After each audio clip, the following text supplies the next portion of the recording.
Good morning all of you. आज हम लोग सॉइल के बारे में पढ़ेंगे। सॉइल चैप्टर जो है लेसन 8, ठीक है, क्लास 7th क्लास में हम लोग आज सॉइल के बारे में पढ़ेंगे, जो पेज नंबर 88 पे दिया हुआ है, ठीक है। Air has extremely fine solid particles suspended in it. These are particles of the earth. We can easily see them in light beam that enters a dark room. It is these particles which settle on our books, study tables and they sit as dust. जो dust के part के रूप में हम लोग के book पे, study tables पे दिखाई देता है, वही सॉइल है, जिसको हम लोग इजीली लाइट्स में देख सकते हैं। In this chapter, we will study about soil, the substance that make up the surface of the earth. और इस चैप्टर में हम लोग सॉइल के बारे में पढ़ेंगे। सॉइल क्या होता है? Soil is one of the most important natural resource given to us by the nature. Soil जो है वो नेचर के द्वारा दिया गया एक इम्पॉर्टेंट नेचुरल रिसोर्स है, ठीक है। Our existence on the earth without soil is impossible. अगर सॉइल न हो तो हम लोग का जीवन नहीं हो सकता है। But the question arises, what soil is and why it is so important? अब क्वेश्चन ये उठता है कि मिट्टी जो है, सॉइल जो है, हम लोगों के लिए क्यों इम्पोर्टेंट है, ठीक है, किस तरीके से इम्पोर्टेंट है। तो soil is the uppermost layer of the earth crust and is usually composed of a thin layer of mineral particles and a layer of dead and decayed plant and animal remains are called humus. Soil जो होता है वो अर्थ का अपरलेस्ट layer होता है। अर्थ जो हम लोग की होती है उसके ऊपर का सरफेस वो सॉइल होता है। और इसमें क्या क्या चीज़ कंपोज्ड होती है, क्या क्या चीज़ मिली होती है? लेयर ऑफ मिनरल्स पार्टिकल होते हैं, layer of dead and decayed plant और एनिमल बॉडीज होती है, उसको ह्यूमस हम लोग कहते हैं। मतलब कि सॉइल में हम लोगों के क्या क्या हो जाता है? मिनरल्स मिले होते हैं, मिनरल्स होते हैं, ठीक है, प्लांट एंड ह्यूमन के डेड बॉडी होती है जो सड़ जाती है, ठीक है। इन सब को मिला करके ह्यूमस बनता है, ह्यूमस, ठीक है। ये सॉइल की सबसे अपर मोस्ट लेयर कहलाती है। During rain water इंटर्स the cracks and cavities of the rocks. बरसात के दिनों में जो रॉक्स के बीच में पतली पतली जो लाइनें बनी होती है फटने के बाद, उसके अंदर पानी घुस जाता है। During winter when the temperature falls water freezes to ice. और ठंड के समय में जब टेम्परेचर डाउन होता है तो ये पानी जो है फ्रीज हो जाता है, आइस बन जाता है एंड एक्सपांड और फैलता है। This expansion exerts an outward force and the rock breaks into small pieces। और जब वो बर्फ बनता है तो बर्फ बनने के बाद वो अपने आकार को बढ़ाता है, जिसकी वजह से चट्टानें वहाँ से फटती हैं और छोटी छोटी पीस में डिवाइड हो जाती हैं। These smaller particles further break down to form soil। और यही जो पार्टिकल होते हैं फिर छोटे छोटे टुकड़ों में डिवाइड होते हैं और ये सॉइल का रूप ले लेते हैं। Soil provides a foundation for a vast number of plants and serves as a storehouse of water and minerals needed for their growth। अब जो soil होती है वो हमारे प्लांट के लिए बहुत इम्पोर्टेंट होती है और स्टोर हाउस का काम करती है, क्योंकि ये वाटर और मिनरल्स जो होता है उसको स्टोर करती है प्लांट की ग्रोथ के लिए। Soil also provides shelter to many animals that live on or in it। और सॉइल जो है बहुत सारे ऐसे जानवर हैं जिनके लिए शेल्टर का भी काम करती है।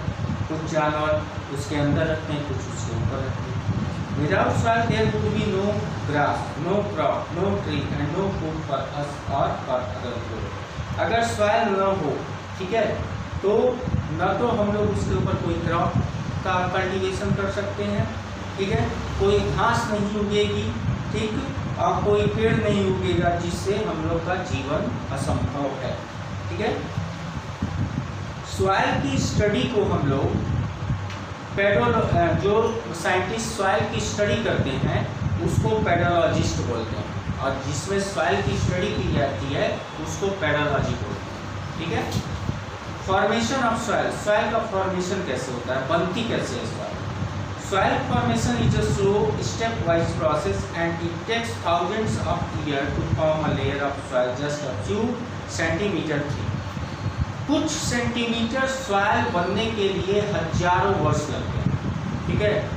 सॉइल का फॉर्मेशन जो है वो बड़ा धीरे स्टेप वाइज होता है और इसको एक कुछ सेंटीमीटर की लेयर बनने में इसको हजारों वर्ष लग जाते हैं, ठीक है। It is the result for of continuous breaking down of rocks by a process called weathering, ठीक है। और ये एक कंटिन्यूअस प्रोसेस होता है जो टूटते टूटते हजारों वर्ष जब लगते हैं तो सॉइल बनता है। इसी कंटिन्यूअस प्रोसेस को वेदरिंग कहते हैं। The breaking up of rocks into smaller piece over thousands of year is called weathering. और रॉक्स को स्मॉलर पीस में टूटना हजारों वर्ष में वेदरिंग कहलाता है। फैक्टर दैट कॉज वेदरिंग, कौन कौन से ऐसे फैक्टर हैं जो वेदरिंग के लिए इम्पोर्टेंट है? पहला है water, wind, temperature changes and living things. तो वाटर में आते हैं तो when water moves around mountain slope in it carries loose rocks with in the moving rocks hit other rocks on the way. जब पानी जो है माउंटेन स्लोप से गिरता है तो रास्ते में जितनी रॉक्स पड़ती है उसको वो मूव करता है, टकराता है उससे। The fine particles that chip from the rocks get deposited to the river beds as well. और जो छोटे छोटे पार्टिकल होते हैं वो पानी के साथ बह करके रिवर के तल में बैठ जाते हैं। हवा कैसे इंपॉर्टेंट है? Wind blow at high speed in the mountain, loose rocks slide down the slope, they hit against one another, break into smaller pieces. The wind carries these fine particles and deposits them elsewhere as well. और जब हवा खूब तेज चलती है तो ये अपने साथ जो होते हैं रॉक्स के छोटे छोटे पार्टिकल्स को स्लाइड करते हुए अपने साथ ले जाते हैं, हिट करते हुए, और वो और छोटे छोटे पीसेज में टूट जाते हैं और दूसरी जगह जा करके वहाँ इकट्ठे हो जाते हैं।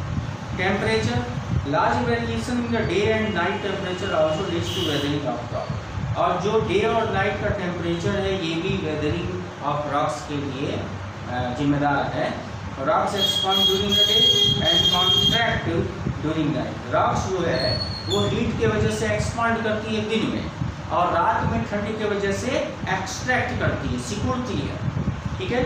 This process of alternate expansion and contraction causes the break down of the rock. और ये जो चट्टानों का दिन में फैलना, रात में सिकुड़ना, इससे चट्टानें टूटती हैं। The smaller rocks pieces finally change into soil. और जो छोटे छोटे टुकड़े होते हैं रॉक्स के, वो जैसे ये रॉक्स है, ठीक है, अगर ये दिन में क्या करेगी फिर एक्सपांड हो जाएगी, ऐसे होगी, फिर रात में क्या करेगी ये कुछ सिकुड़ेगी इस तरीके से, तो इसमें ब्रेक आ जाता है और ये छोटे छोटे टुकड़ों में डिवाइड होने लग जाता है।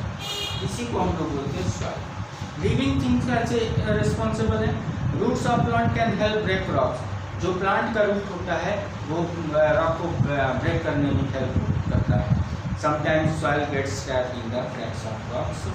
और जो क्रैक्स होते हैं रॉक्स के उसमें पेड़ पौधे लग जाते हैं, जैसे जैसे बड़े होते हैं उसकी जड़ें बढ़ती हैं तो रॉक्स को तोड़ता है। जैसे हम लोग देखे होंगे किसी किसी घर के दीवारों पे पेड़ लग जाता है, पीपल का या बट का, तो वो उस दीवार को फाड़ देता है, ठीक है। When a seed falls into the soil, it sometimes germinates। और जब कोई सीड सॉइल्स में गिरता है तो वो जर्मिनेट हो जाता है। The roots of the growing plant can break the rocks into smaller pieces। और जो ग्रोइंग प्लांट है उसकी जो जड़ है वो उस रॉक को तोड़ती है। Growing animals also break as breaking। और एनिमल्स भी जो होते हैं वो रॉक को तोड़ने में हेल्प करते हैं। सॉइल की प्रोफाइल अब क्या होती है? A vertical section that shows the distinct layer of soil or horizon when we cut straight down into the soil is known as a soil profile। The layer of soils in the soil profile are called horizon. Each layer of the soil differing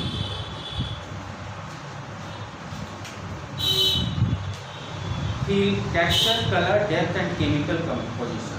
soil को हम लोग उसके texture के हिसाब से, उसके colour के हिसाब से, डेप्थ के हिसाब से और केमिकल कंपोजिशन के हिसाब से हम लोग अलग अलग उसको डिफ्रेंशिएट कर सकते हैं।